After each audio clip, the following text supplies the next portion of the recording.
Ladies and gentlemen, after several months of sitting on the shelf and gathering dust, I am proud to announce the epic return of It Came From Pluto TV. Woo! That is so dumb, but anyway. It Came From Pluto TV, a review series where I review oddities and obscurities, classics and, well, fairly recent movies, like 2016 recent. Blockbuster flops and indie darlings, and just about anything in between. The kind of movies that you would find, oddly enough, on Pluto TV. Okay, fine, so it's kind of a flimsy excuse for me to talk about older movies that I haven't seen yet, or possibly have seen, and have some really detailed thoughts on that I just want to get out there in the ether. Overall, I'm looking forward to starting this series back up, and I'm looking forward to putting out some new reviews and getting a chance to look at some oddities and obscurities, as I said earlier. Let's see what we got to work with this week.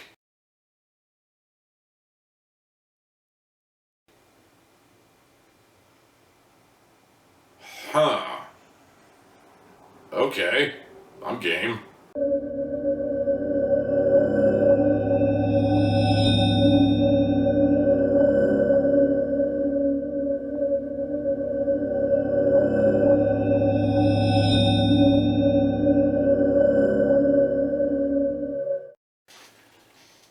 The Belko Experiment is a fascinating movie. Now, that's not to say that it's a good movie per se, but it's definitely a fascinating movie to me. I'll be the first to admit that I didn't really show a whole lot of interest when it was in theaters, and until fairly recently I'd forgotten the movie existed entirely. Then a guy that I follow on Twitter, that I've really been meaning to unfollow if we're being entirely honest, started talking about the movie and how it was the single worst movie he had ever seen. Now, I'm a guy who prefers to formulate his own opinions and watch movies and see what I think about it, as opposed to taking other people's opinion as gospel. Also, this guy retweets a lot of Babylon Bee articles, so maybe take that opinion with a grain of salt and find out for yourself. So yeah, I was kind of interested in seeing this movie after seeing all that. I mean, how bad could it be, he said unwittingly. About a month or two later, I was reinstalling Pluto TV on my various devices, and boom, I found it. The Belko Experiment, right there. So I decided, you know what, I'll watch it. We'll see where the adventure takes us. And I wouldn't say it's as terrible as that guy was making it out to be, but it isn't what I would call a good movie either. The Belko Experiment centers around Belko Industries, a multi-million-dollar international corporation that does corporation things and is all corporation-y or something. Whatever, it's not important. And then you get to the cast of characters, which is very huge, and if I'm being entirely honest, I forgot the names of literally every single person in the building because there's too many of them to keep track of, and spoiler alert, 99% of them die anyway, so what's the point? One day, people can't help but notice there is this whole new team of security guards who weren't there before and have never been there before, and it's like, huh, these guys are new. What are they doing here? And then suddenly, in the middle of the day, completely at random, an announcement plays over the PA system, letting them know they need to kill 2 people in 30 minutes, or there will be consequences. And just in case you thought that was morbid, it only gets worse and worse as the day progresses. So what is the Belko Experiment? What is the Belko Experiment trying to prove? What is it trying to accomplish? Spoiler alert, I have no fucking clue because the people conducting the experiment die at the end of the movie. Yeah, that. And of course, to make matters worse, the sole survivor of the Belko Experiment walks out of the room where he's being questioned, only to find himself in a whole new experiment. And a voiceover declares, "End Phase 1. Commence Phase 2. And I don't know if that was a sequel bait ending or if it's one of those, oh, come on, kind of endings. But all the same, this movie didn't do well enough to warrant a sequel. I think that goes without saying.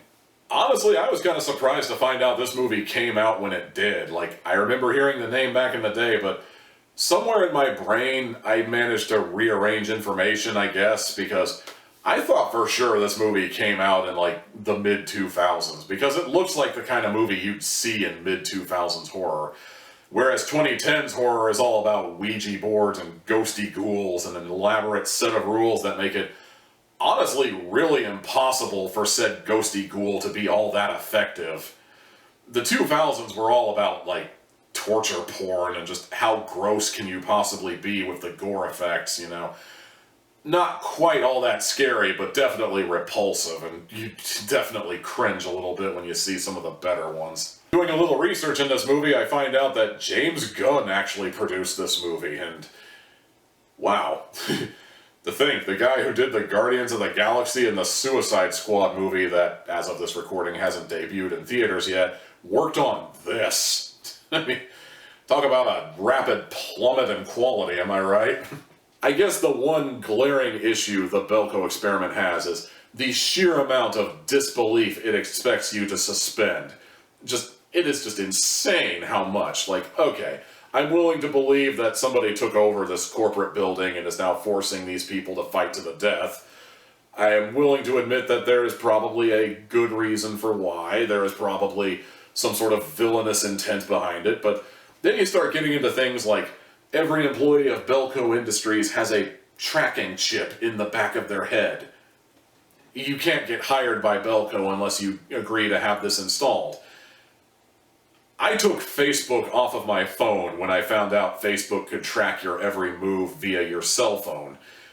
And I would probably do more to my phone if I knew how, but how would you ever convince anyone to agree to this? Like, that just blew my mind.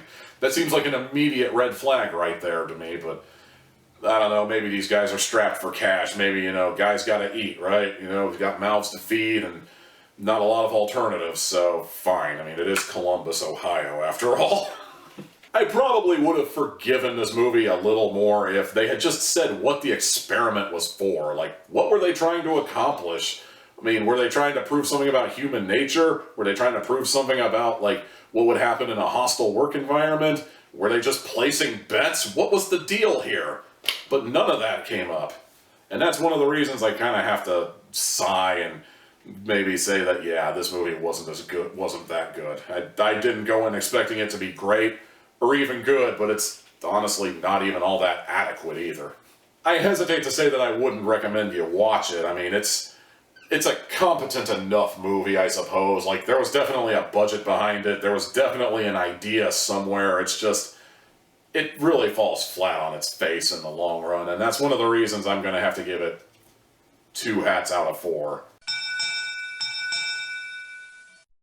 And I admit I'm probably being a little generous with that, but eh.